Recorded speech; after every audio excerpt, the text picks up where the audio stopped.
Hi, Bryan, what brings you back here to school today? Teacher Maria, you said after our American government class that I could come back and ask you more questions about the center election? Yes, Bryan. I'm happy to talk with you more about center's election problems, and how the town must ensure that the ballots are absolutely secret. Did you tell your parents about our conversation? Yes, they understand now that my dad was right.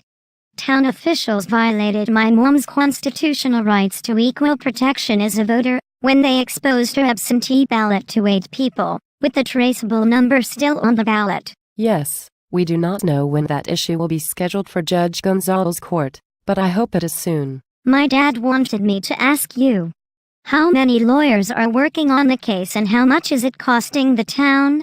He is worried that the town's financial condition will suffer with all these legal costs, and they may have to raise taxes to pay for all the lawyers. Your dad has a really good question. The taxpayers may have reason to worry, but the town has not been open about what the cost may be. So average citizens like your mom, dad, and I do not really know what the town is spending on lawyers. Do you think it is more than $10,000? Oh, yes, Bryan. I'm sure that the town is spending $10,000 to $20,000 per week on lawyers. Wow! Maybe I will be a lawyer when I grow up. Tell your dad that the town has hired 5 law firms related to the defense of this case. And the plaintiff, Mr. Jones, has lawyers that the town will probably have to pay. And the insurance company has hired 2 law firms to defend itself. Wow! 5 lawyers. No, it is 5 law firms with probably at least 2 lawyers at every firm working on the case just for the town. 10 lawyers. Just for this tiny town? That does not include Mr. Jones's lawyers and the insurance company's lawyers.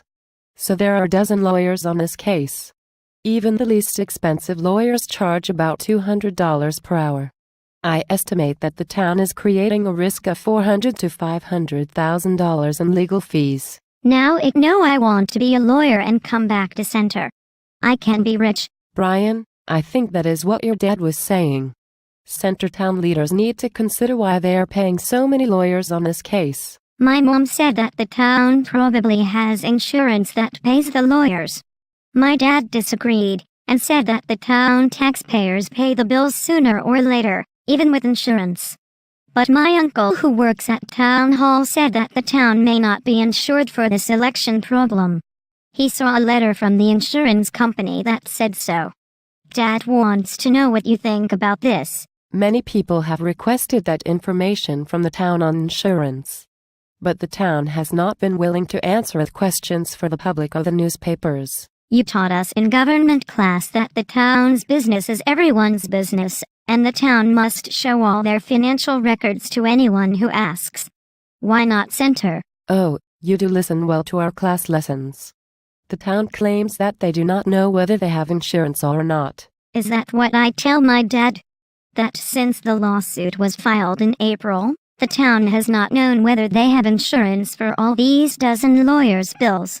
That seems like a lot of money to me, if the town has to pay it. I'm afraid that is all I know.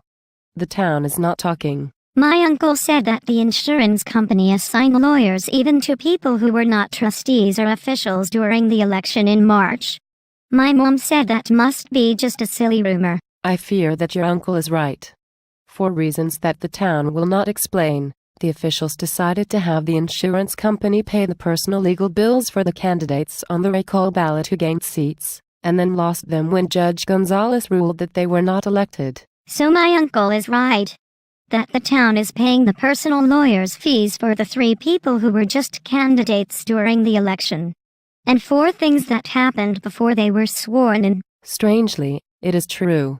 No one seems to know why, although the town officials have been asked since April, but will provide no answers. My uncle said it would be like the town providing insurance coverage for him personally, if he had a party at his house and someone got hurt, even though it was just his personal party. Your uncle is right again. The insurance contract only covers town officials when they are doing town business as part of their official duties.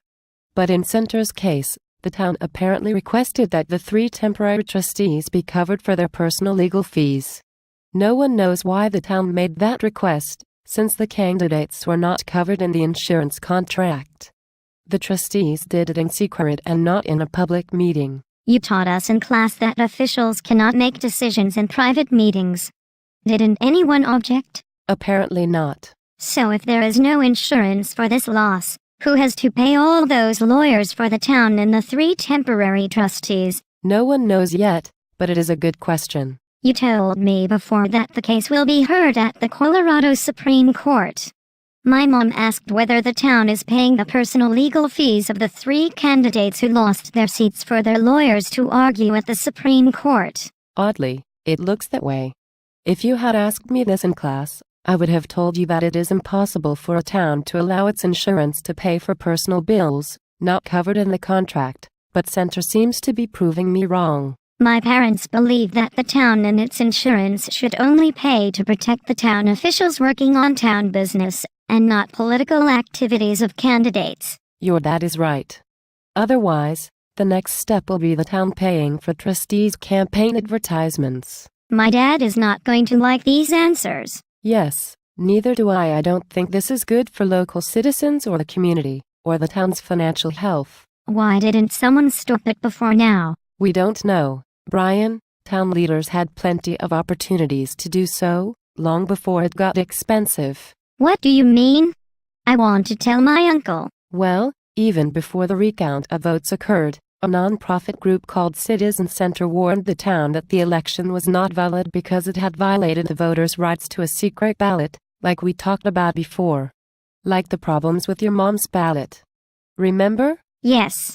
You mean that someone knew about my mom's problem before the election was over, and tried to warn the town? Yes. Citizen Center warned that their members in Center would not tolerate the violation of the members' rights to a secret ballot. They said that they would hire lawyers and sue the town, if the town did not remedy the problem with a new election. So that my mom's absentee ballot could be secret. Exactly. Citizen Center did not want to sue the town, but just wanted a new election to be fair and comply with the Constitution. They recommended a new election, and wanted to stay out of court. The town refused to listen to the request and preferred a lawsuit instead. Why? Did they think it was too expensive to have a new election? Oh no. There was not a single lawyer involved. It would have only cost the town about $2,000 for a new election. The town now spends more than that in one day on attorneys. Why didn't the town agree? A new election couldn't hurt anything. Everyone could vote knowing they had a truly secret ballot. My mom would be relieved. Yes, a cheap and safe solution was rejected by the town. What happened then? After the town refused to consider holding a new legal and fair election, Citizen Center and Mr. Jones, a trustee, filed a lawsuit on deadline day. So he became more lawyers. Strangely, the town decided to fight to defend the flawed election and then demanded that the case be split into 2 trials, not just one, which will at least double the legal cost to the town. But why? You taught us that a town or city or county cannot take sides in an election. They have to be neutral. Why did Center choose sides and financially and legally support the 3 new trustees, and have twice as much in lawyers' fees, and fight against a new election? Bryan, I don't know. The papers and Citizen Center have not been able to find out. All we know is that the decisions were made in private, which is illegal. Why don't the newspapers and citizens file open records requests that you taught us about, where the town has to turn over their documents to anyone who asks? Sadly, Bryan, they have, but the town claims that all the agreements with the insurance company are just oral agreements, and not in writing. Not in writing. How can there be nothing in writing with a dozen lawyers? With all your good questions, I'm beginning to think I was a pretty good American government teacher. I learned a lot the last time we talked about secret ballots and constitutional rights. But I don't understand very much about our conversation today. May my parents call you to ask you themselves? Sure, it is confusing and is opposite of what I taught you in American government class. Don't be discouraged. I will encourage your parents to go to meetings and demand some answers. Maybe they will let me be their lawyer. I could get rich soon. Hold on, Bryan. You get them to go to meetings, and then you write a paper for class on what you observe.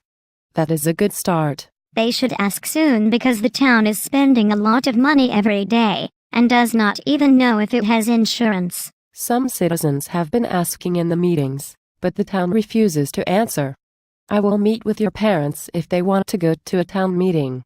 Now, you go get to work on that extra credit paper. Okay, teacher. I will give it a try. Bye.